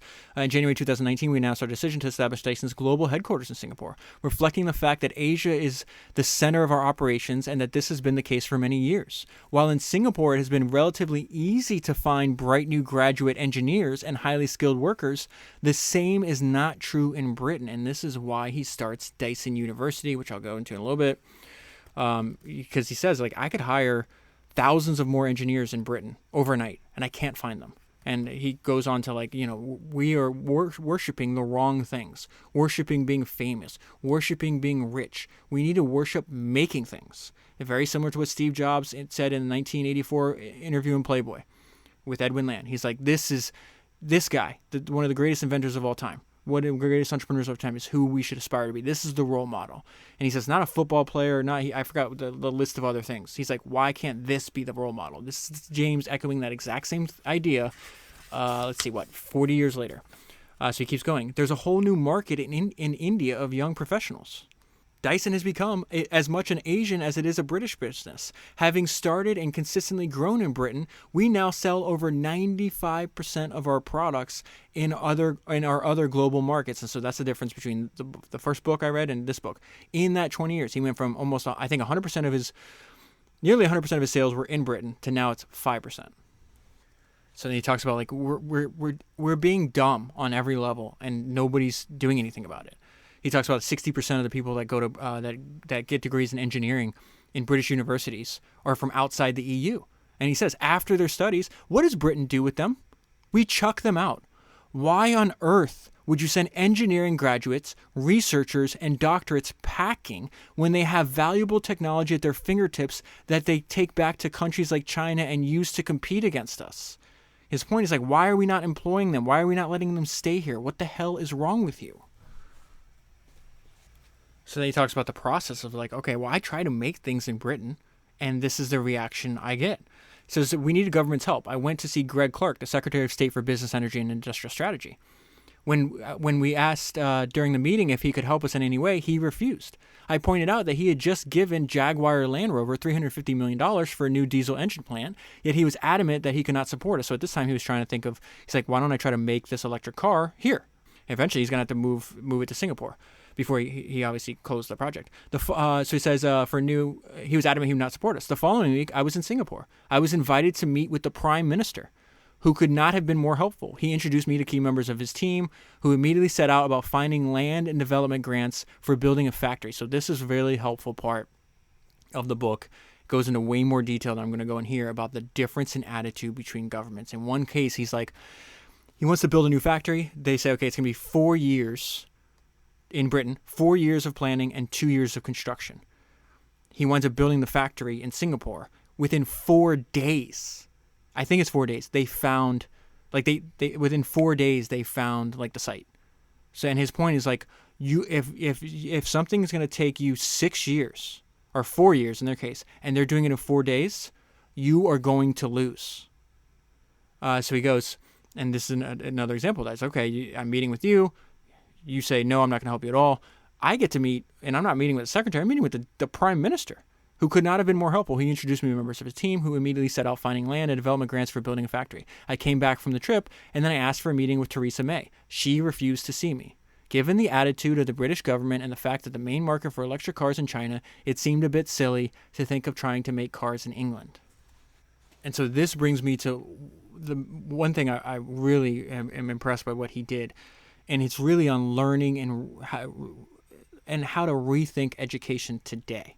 And this is going to go over like 10. There's a bunch of highlights here in probably about 10 pages. Let me see if I can put this together in some kind of cohesive narrative for you. So he says, I was also going through the process. He's talking about learning by doing, like when he was building the 5,127 prototypes. And this is going to be the story of how he winds up starting his own university, because he's sick of trying to work within the bounds of what like these existing structure. And he's like, you guys, that you're killing yourselves and you don't even know, because the suicide that you're embarking on is slow moving, and you don't realize you're getting your ass kicked by these other innovative, hungrier companies, cultures, countries. It's remarkable what he does here. And again, what he does here is like, when you think of like the importance of his main point to you and I, right? He's telling us, rethink what you're doing, rethink the product you're making, rethink it. Don't just copy what everybody else is doing. There is innovations and improvements that can always be made, but you got to start with asking why. Asking why something is done that way is what stops you in your tracks, right? We don't need more regurgitation of facts. We need people that's like, well, that's strange. Like, why is a vacuum cleaner like that? Why is a bicycle like that? Why can't I design a small car? Why can't I design a new university? Whatever the case is. So he says, he's talking about like, this is where you're actually learning. And this is something I feel like, especially when you're reading about like 1800 history in 1800s, early 1900s, this idea like we put so much more emphasis on giving young people the ability to learn by doing, and now we just have them sitting in there listening to rote instruction, and wasting the primes of their life when they could be out and actually making a difference earlier. So he says, I was also going through a process of self-education and learning. Each failure taught me something and was a step forward towards a working model. I have been questioning things and learning every day since. So 25, 30 years has passed since then. Learning by doing, learning by trial and error, learning by failing. These are all effective forms of education. I'm so glad he tied that all together. Like, everybody knows, like, learning by doing, learning by trial and error, we understand that. But it's just a form of education. Children love making things, and yet all too often, this innate curiosity and experimentation expressed through our hands is stamped out by the educational system that sees no virtue in such natural creativity. Because of this attitude, design and technology are not adequately covered in the school curriculum. Schools tended to be poorly equipped, and qualified teachers are few and far between. The result, aside from a woeful lack of engineers, is a commonly held view in England that engineers and technicians are somehow lower down the professional and social pecking order than bankers, YouTube influencers, and brand managers. He's going to remember that, because he references like the fact that this is what kids want to be. They don't want to be like the same thing what Steve Jobs said. Like, why isn't this what we aspire to be? And his whole point, I'm going to pull out one sentence for you because it's fantastic. What happens if we keep on with this attitude? And he's focused on Britain. I see some of this where I live. It's probably where you live as well. I don't think it's just contained to Britain, but listen to what he says. Okay, let's go down this path. What's going to happen? The fourth industrial revolution is not going to dissipate anytime soon. And the only way to win in this fourth industrial revolution, which, the information age, whatever you want to call it, whatever the term you want to use, is you got to turn whatever you're doing into a technology company. And he's like, Dyson is not a vacuum cleaner company. It's a technology company. We have patents. We have scientists. We have engineers. We have software. We have programmers. We have all of this. And then we just figure out ways to use a new. Basically, their thesis is how do we apply the latest technology and the best engineering to the improvement of everyday products. The same process that Apple uses to build some of the great, the devices that we all happen to love, or whatever the case may be. James is just doing that same application to, a hairdryer, a vacuum cleaner, a fan, a light, that kind of stuff. I'm still in the education section though, because he has this. I don't want to call it a rant, because that's not what it is. He's just laying out the case. It's like, we're killing ourselves. We cannot do this. Let's inspire the next generation to make things, because by making things, we help solve problems. People who do well on exams in schools are not necessarily those who do well at work. Students are rewarded for following the train of thought set in textbooks. If they can think for themselves or question textbook knowledge, examiners can't give them marks that their original minds may well deserve. Things teachers and examiners might well disapprove of might just lead some young people towards some of the greatest designs of all time. Children appear to be born with the desire and ability to make things, to experiment and play. This is a gift lost by all too many adults. Frank Whittle is a good example of how you don't need to be good at exams in school to change the world. Having left school at 15, he became a test pilot. His was a life of learning and tenaciousness, and he went on to invent the jet engine, changing the course of aviation and our lives with it. Education should be about problem solving, rather than retaining knowledge simply to pass exams. And we get to the climax of what he's saying here. Invention is a human imperative. And while the story of invention is littered with failures, the determination to make a success of something new, whether the printing press, the steam railway locomotive, the telephone, the television, the jet engine, the World Wide Web, and even the bagless cyclonic vacuum cleaner, is not only its reward, it also brings previously unknown benefits to potentially billions of people. That is his point. We are mythologizing. We are lusting after the prestige of people that don't make anything. It is a giant distraction. The people that we need to encourage the young people to become engineers, entrepreneurs, innovators, inventors, manufacturers. And his whole point is like, it doesn't have to be on a gigantic scale like Dyson where they sell like 25 million products a year. It could be an individual, but it's a human imperative to make things. So then he starts putting his money where his mouth is. So what he does is they first they donate money and knowledge to teach like existing classes, right? Then the method, like they didn't like the teaching methods. These are in existing schools in Britain, so they start teaching the classes at school themselves. And this is still going to reach a dead end. This is where he's going to start his university, and this is why I know this is a longer section. And this is why I'm tying this all together and why I'm so excited about it. So he says they start teaching classes at school to get kids excited about engineering and invention. I just said that. At the same time, we began introducing school children to the world of ingenious inventors, engineers, and inventions. And so he's listing not only, he's introducing you to the products that you might take for granted that somebody had to literally come and invent, but also the people behind those. This is so powerful. So it says we started introducing to all this. So he talks about the cat's eyes, which I'd never heard of. But it's the headlight, the ones that headlights catch in the dark to help us keep us safe as we drive at night. The small-wheeled molten bicycle, Kevlar, the Tesla coil, geodesic domes, computer programs, memory foam, Thomas Edison, windshield wipers, Isambard Kingdom Brunel, who I just did a podcast on and is one of James's heroes. I think it's Founders 201, Velcro, zippers, and the smart 4.2 car. And this sentence is so fantastic because I think this is, I wonder if the vast majority of jobs that like our kids may have in the future have not yet been to be invented. But he's talking about, he's like, we're getting like, you can't just force people to do them. You have to get excited so they take it on their own, right? So he says the success of the curriculum lay partly in the fact that students were excited about the idea that the jobs they might take up in the future had yet to be invented. So this Dyson University, which starts out as the Dyson Institute of Engineering and Technology, and eventually actually becomes a university, started with a challenge. James is still trying to get cooperation of the government. He goes to meet with them. He just like complains. It's just like bitches at how ineffective they are.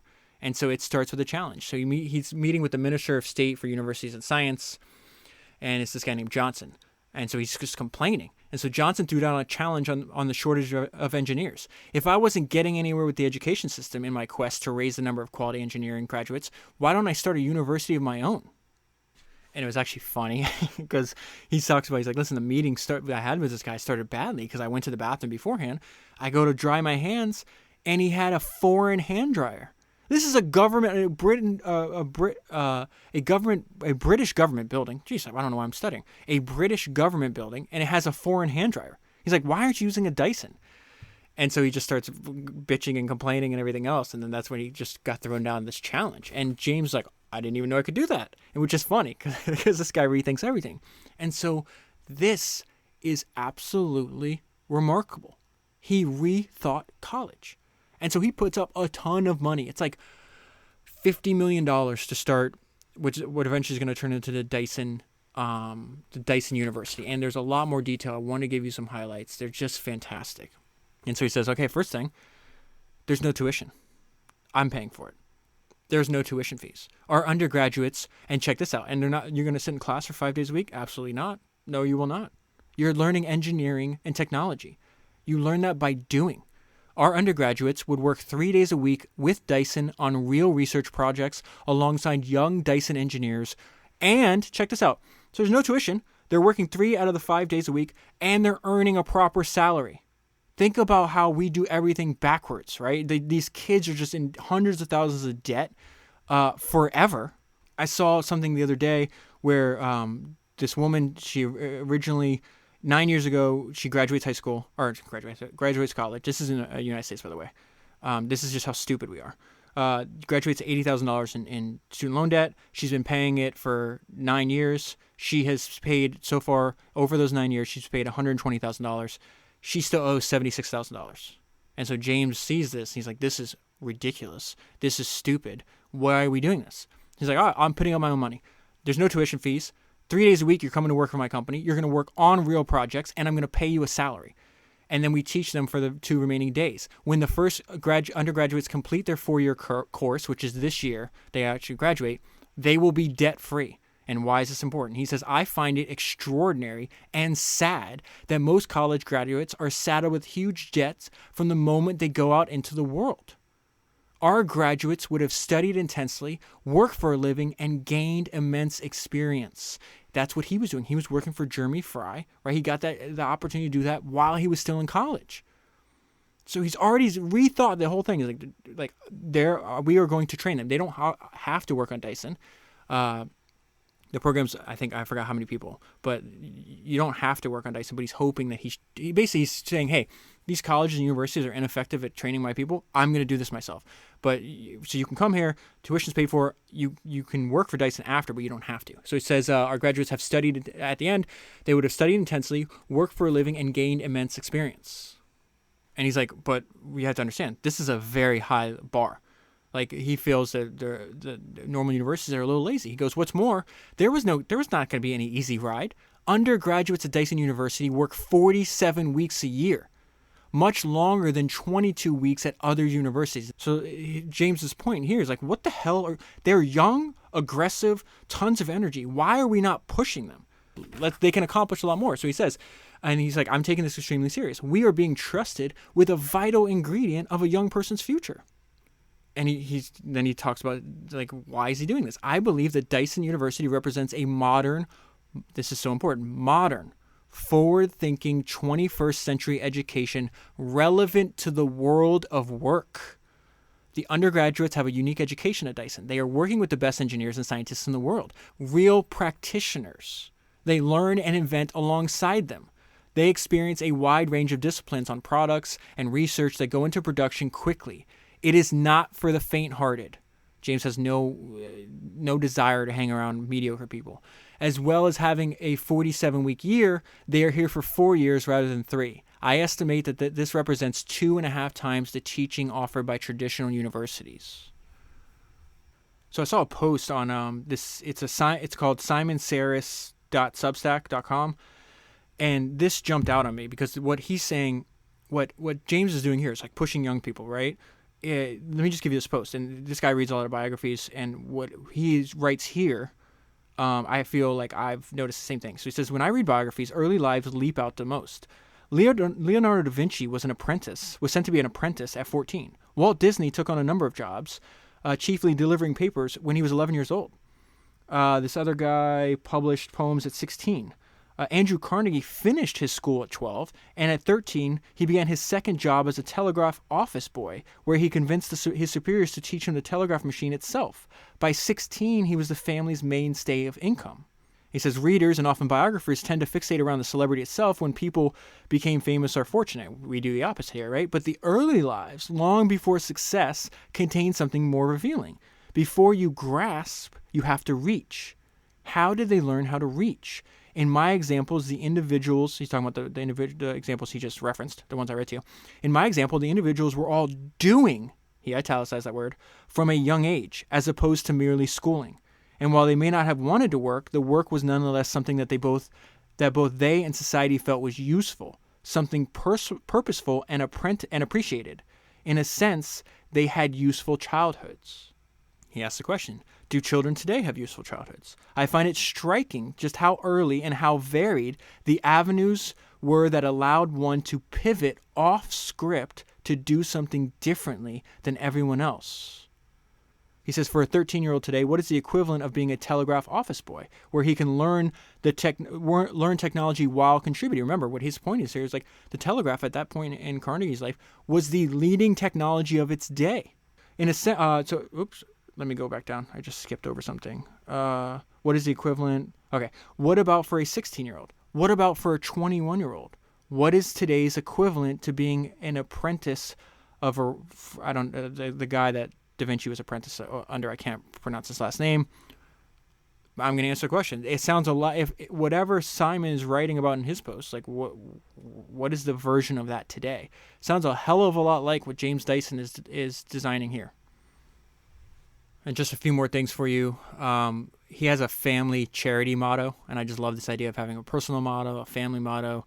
I told you right now my lock screen or on my phone is Ernest Shackleton. His motto was, "By endurance we conquer." So seeing his face covered in, his beard's covered in snow. He looks half dead. Just a reminder of myself, like, you just got to keep pushing. So he's got two mottos. The main motto here is never give up trying. And he's got the Latin version of that. But he says another good one would be keep on running. And then he closes with just a paragraph. And it's really like, how do we avoid, he calls him, I had to look this up, a duffer. I figured from the context it's probably like an idiot. So a duffer is an incompetent or stupid person. And this is how he closes. It's kind of funny. That's how he closes his book. He says, above all, how can we avoid being duffers?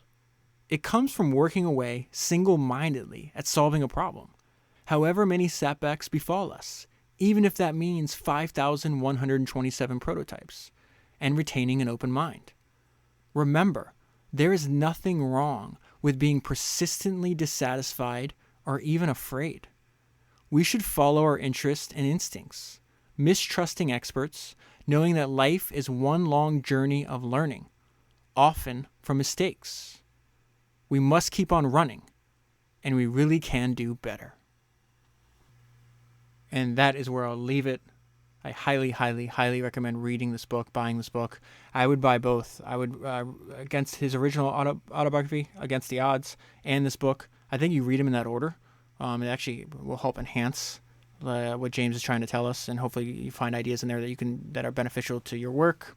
If you want to buy the book, if you want to support the podcast and buy the book at the same time, I'll leave a link in the show notes. And when you buy it using that link, Amazon sends me a small percentage of sale at no additional cost to you. If you want to support the podcast and a friend at the same time, I'll leave a link in there. If you buy a 1-year gift subscription, I will extend it for your friends so they have access for life. That is 205 books down, 1,000 to go. And I'll talk to you again soon.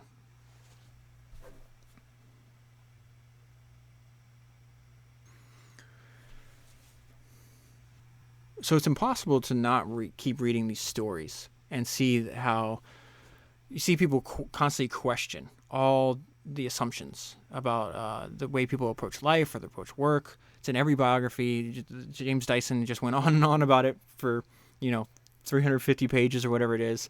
Not only does he do that, all his heroes do that. And so, of course, like, it's natural for us to do that, right? And so when I think about, like, podcasting, I want to question assumptions. And so this has to do with the fact that I got a message from a longtime subscriber named Joseph. And he's like, hey, I've heard you mention this lifetime option. Like, what's the story behind there? Like, what's the thinking behind it? And so before I'm going to tell you what I said.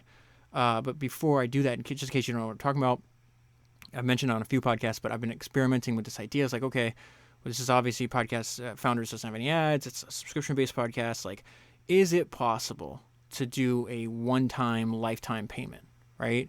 And from a consumer's perspective, they seem to really, really like that. But it's not at all clear if it's a sustainable business model. And I was like, well, there's only one way I can do that is by testing that. And so you don't have to do this. I've talked to a lot of people. People have sent me messages and are like, hey, I'm keeping my subscription because I'll pay more over the long term and I want to. There's been people that are paying subscribers and they buy the lifetime payment and they refuse to cancel their subscription. So they have both just because they want to support even more. Some people said, the one-time payment's better for me, so they buy the one-time payment and then they cancel the subscription.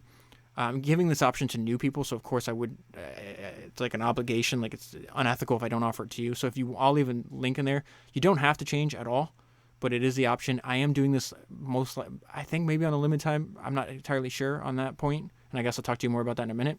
So there's a link there. There's no way if you do upgrade to a lifetime, though, you got to upgrade to a lifetime and then cancel your subscription. There's all separate systems.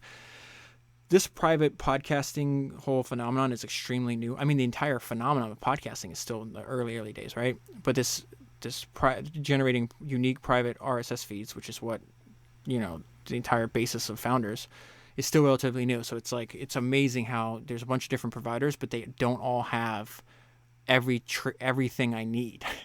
So I think I actually found one that might, but that's why it's kind of a big headache, and not a headache, but I mean, I would like it if you could just upgrade to lifetime if you want to do it and automatically cancels, but it doesn't. So I'm just letting you know if that option's there for you.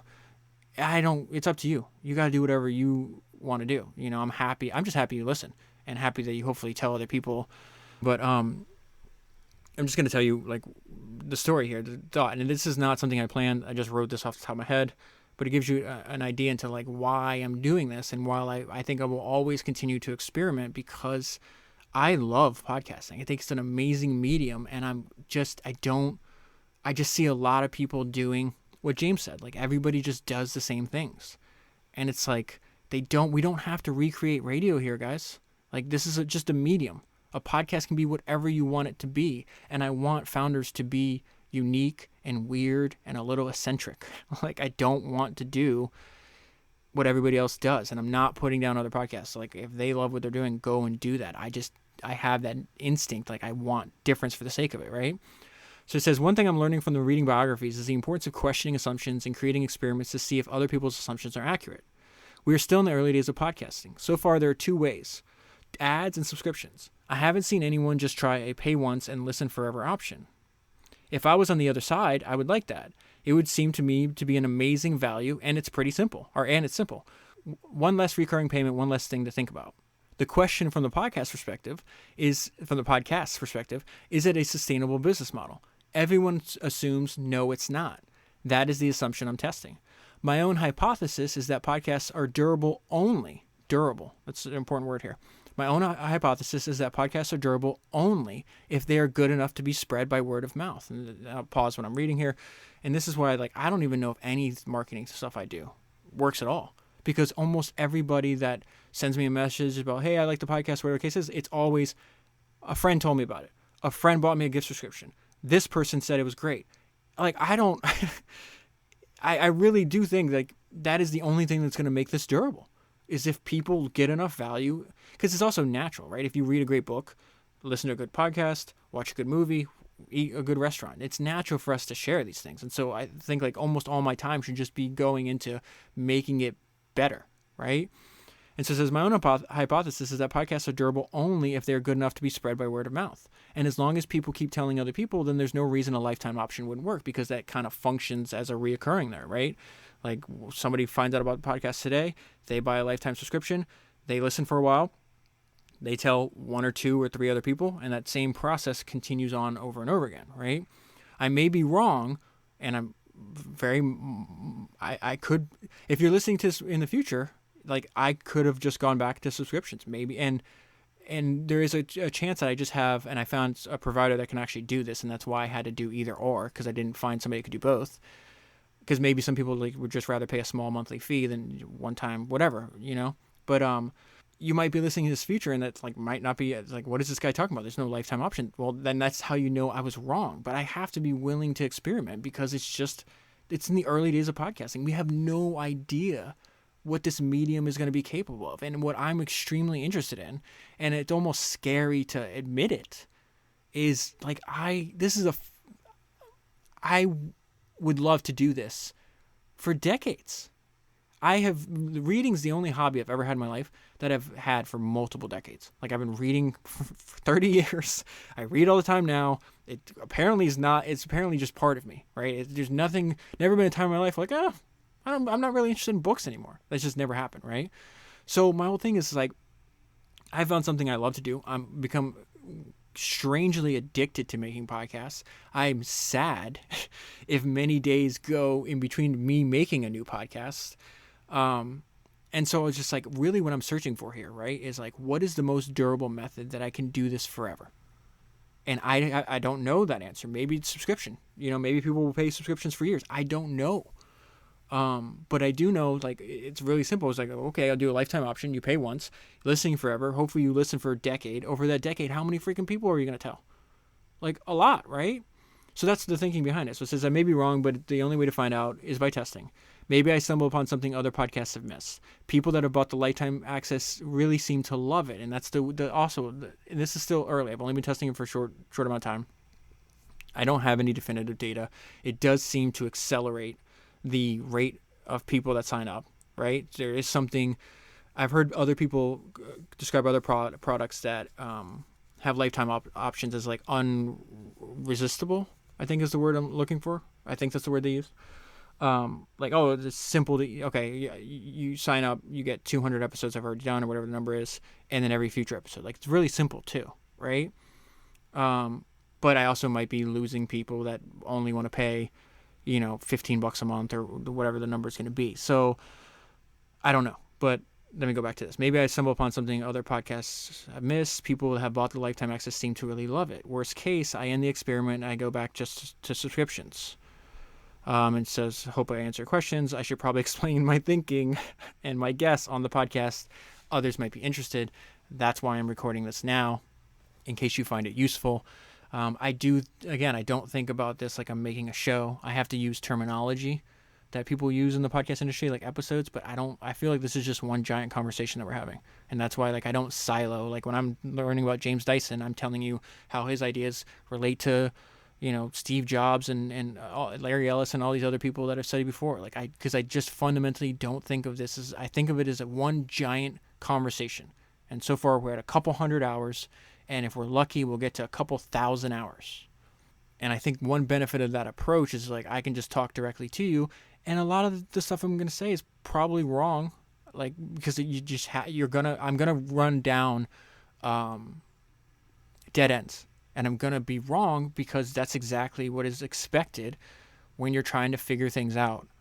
And one thing that I think helps is like I listened to podcasts for years before I started one, and that allows me to like think, okay, what would I like if I was on the other side of this? And one of that is why it's set up the way it is. A lot of people say there's no fluff in this podcast. It's all substance, which is like the greatest compliment I can ever get. But also it's like I would like to know what they're thinking. Like I like the inside baseball. Is that the metaphor? Inside baseball of like what goes into making these things. And so if you listen this long, thank you very much. Thank you very much for supporting the podcast. The best thing you could possibly do is something you're probably already doing, and that's telling as many people as possible. And if you have the means to do so, buying subscriptions. For now, if you buy a gift subscription, like I said before, I'll go back, and I have to do this manually. Hopefully one day I don't, but I will extend it to be lifetime.